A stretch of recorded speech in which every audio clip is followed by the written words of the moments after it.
Pittsburgh Steelers edge rusher TJ Watt just got called out by a former NFL star for his lack of production this season and also for being non-existent versus the Bengals. But first, before I get more into it, make sure you subscribe to the channel for notifications for everything Pittsburgh Steelers news and updates. Also like this video. Now, let's get right into it. So, to start off the season thus far, it's actually debatable if TJ Watt has been the best player on this Pittsburgh Steelers defense, even though he is the second highest paid player in the entire NFL and the highest on the Steelers team.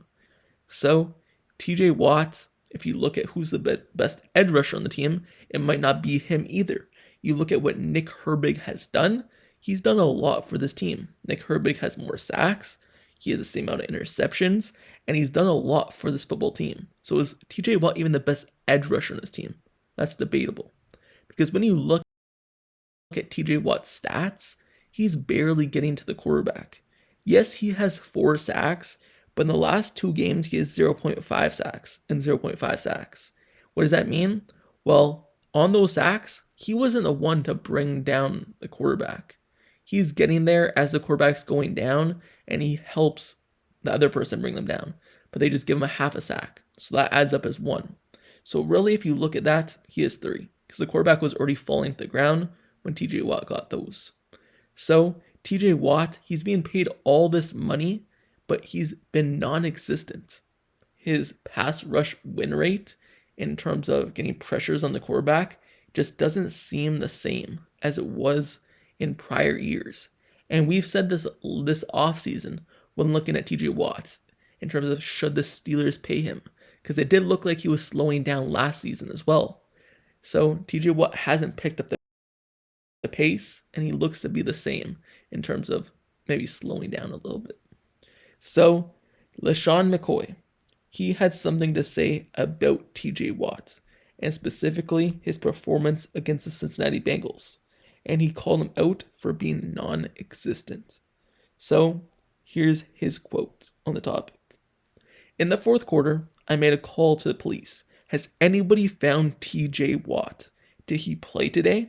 You got a 40-year-old quarterback in the backfield that can't move a lick, and I see no pressure. TJ Watt, you made a big deal about getting paid this offseason, and you ain't played at all today. End quote. So he basically just called out TJ Watt for being non-existent versus the Bengals. And it's absolutely true. Because in the Bengals game, TJ Watt was not able to get no pressure on the quarterback at all. And he was barely able to do anything in the run game either.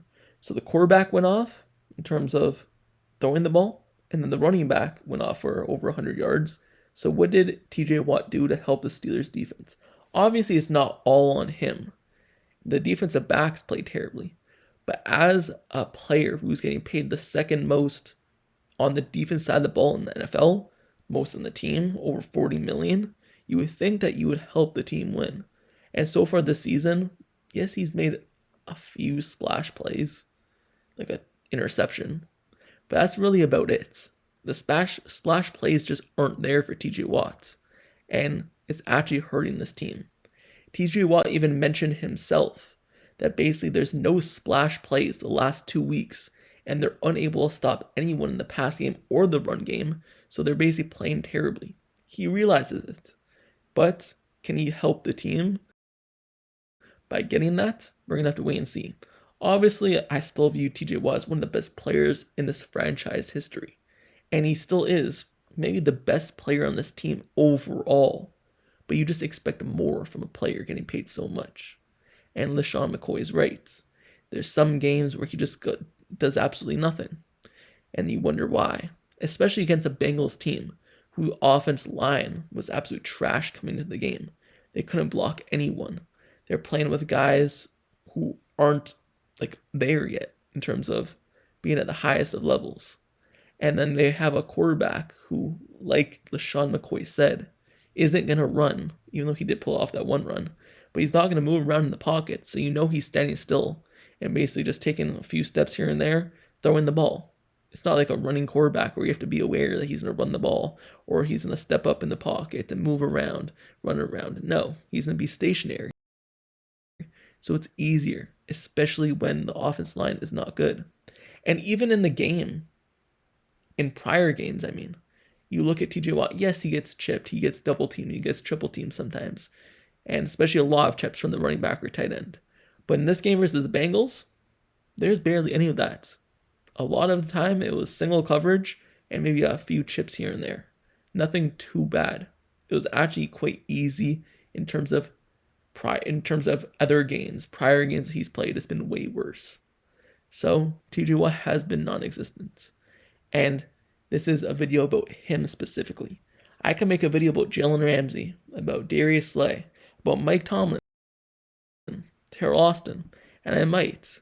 But right now, this is about TJ Watt, because when you look at splash plays, it seems like Alex Highsmith, even though he just came off injury, is doing better. You look at Nick Herbig, it seems like he's doing better. And TJ Watt's supposed to be the superstar. He's supposed to be the Hall of Famer. He's supposed to be the best defensive player on your team. So can he play like it? Can he step up? Because if he does step up and play like he did 2 years ago, 3 years ago, the Steelers' defense will be elite.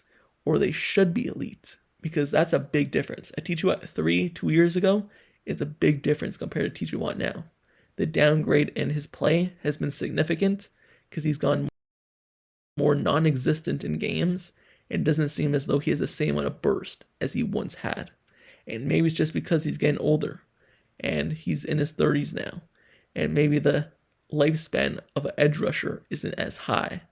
And he is a person who isn't a power type player. In terms of he's not using his power to win. He's using his speed. He's using the edge in terms of going around you.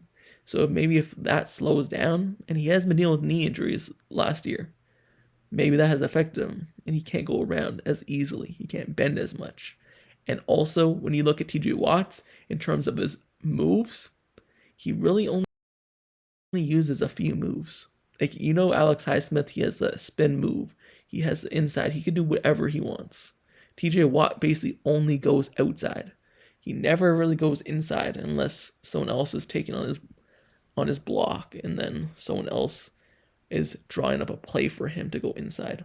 More than likely, if he gets to choose, he will stick on one side of the line and do one move the entire game. And obviously the Steelers have tried to move him around to get him more involved.